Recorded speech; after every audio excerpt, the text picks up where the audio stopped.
Welcome to Reading the Bible with Pastor. Today we're on Genesis chapter 33, and Jacob is going to meet Esau. And remember, he's fearful of Esau because the last words spoken to Esau was that the days of mourning for my father are approaching, then I will kill my brother Jacob. And this was from Genesis chapter 27, verse 41.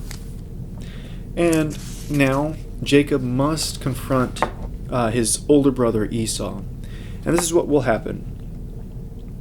And Jacob lifted up his eyes and looked, and behold, Esau was coming, and 400 men with him. So this would be a large company of probably trained soldiers able to defeat Jacob and his young family. So he divided the children among Leah and Rachel and the two female servants. And he put the servants with their children in front, then Leah with all her children, and Rachel and Joseph last of all. He himself went on before them, bowing himself to the ground 7 times, until he came near to his brother. Bowing down 7 times, just so it shows subservience to the person. But Esau ran to meet him and embraced him and fell on his neck and kissed him, and they wept. Esau here is showing a considerable amount of mercy towards his brother.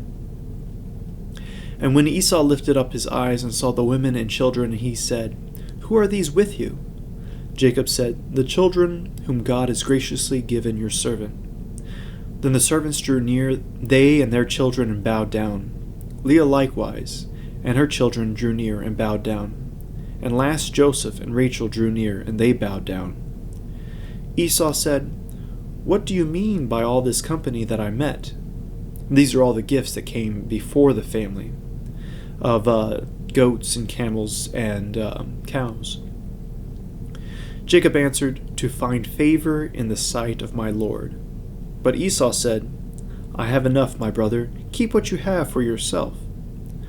Jacob said, "No, please, if I have found favor in your sight, then accept my present from my hand. For I have seen your face, which is like seeing the face of God, and you have accepted me." We read about Jacob seeing God in the last chapter, there as he wrestled with God. And remember, he saw God face to face and was spared. Here, he thinks that he's going to be killed by Esau and is spared. So it is like he has seen God face to face and seen mercy again. We'll continue with verse 11. "Please accept my blessing that is brought to you, because God has dealt graciously with me, and because I have enough." Thus he urged him, and he took it. Then Esau said, "Let us journey on our way, and I will go ahead of you." But Jacob said to him, "My Lord knows that the children are frail, and that the nursing flocks and the herds are a care for me. If they are driven hard for one day, all the flocks will die. Let my Lord pass on ahead of his servant, and I will lead on slowly, at the pace of the livestock that are ahead of me, at the pace of the children, until I come to my Lord and Seir." Reuben, the eldest, may be about 13 years old at this time. Jacob had spent 20 years with Laban, and that's been 20 years since he's seen his brother. So you can see that Esau is very happy to see his brother after all these years. So Esau said, "Let me leave with you some of the people who are with me." But he said, "What need is there? Let me find favor in the sight of my Lord." So Esau returned that day on his way to Seir. But Jacob journeyed to Succoth, and built himself a house, and made booths for his livestock. Therefore the name of the place is called Succoth. Succoth means booth. It's kind of like a tent. We see here that Jacob does not return with his brother to Seir. And this might be because he doesn't trust his brother, or that he intends to visit him later. Verse 18.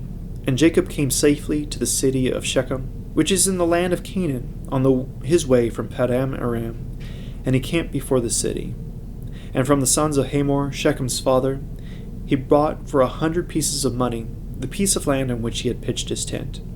And there he erected an altar, and called it El Elohi Israel, which means God, the God of Israel. So we see here that Jacob is taking a portion of the land for himself, knowing that the promise to Abraham that the land will be his and he will be the father of many nations is being passed on through Isaac, his father, and to Jacob himself. We'll continue reading next time with Genesis chapter 34, and please subscribe to the channel and share this with others.